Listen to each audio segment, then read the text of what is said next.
पर मेलिंडा कूद जाती है।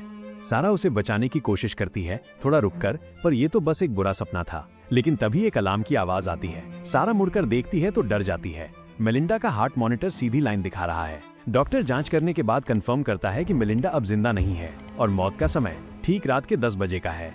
जल्द ही मेलिंडा की बॉडी को मुर्दाघर ले जाया जाता है। तभी दूसरी लड़की उठती है और सारा पर मेलिंडा की मौत का इल्जाम लगाती है।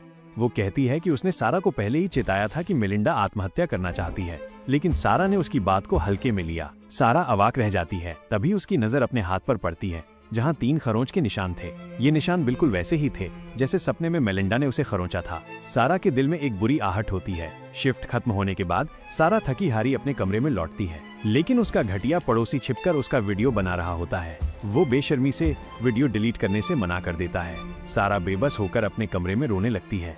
तभी उसके कानों में एक आवाज आती है जो उसे ही गलत ठहरा रही थी। ये आवाजें उसे लगभग पागल कर देती हैं। इसका असर उसके काम पर भी पड़ता है। थोड़ी देर बाद जब सारा राउंड पर जाती है तो देखती है कि लड़की बिस्तर पर बैठी अजीब तरह से हंस रही थी। सारा पूछती है, तुम किसके साथ हंस रही हो? लड़की इशारा करके कहती है, मेलिंडा। मेलिंडा?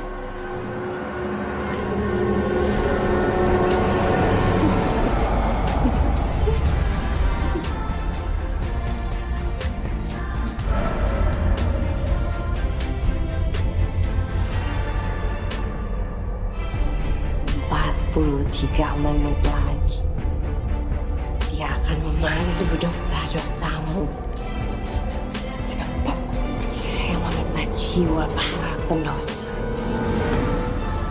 Pendosa.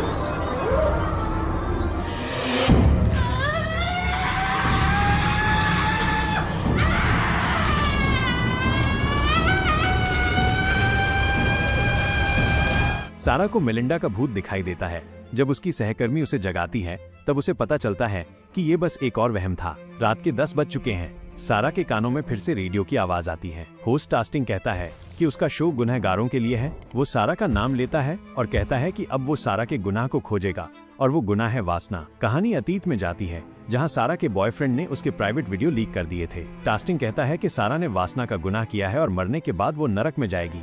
इसके बाद सारा को फिर से वहम होने लगते हैं। तभी बिस्तर पर लेटी लड़की उसे कहती है, ये सपना नहीं, हकीकत है।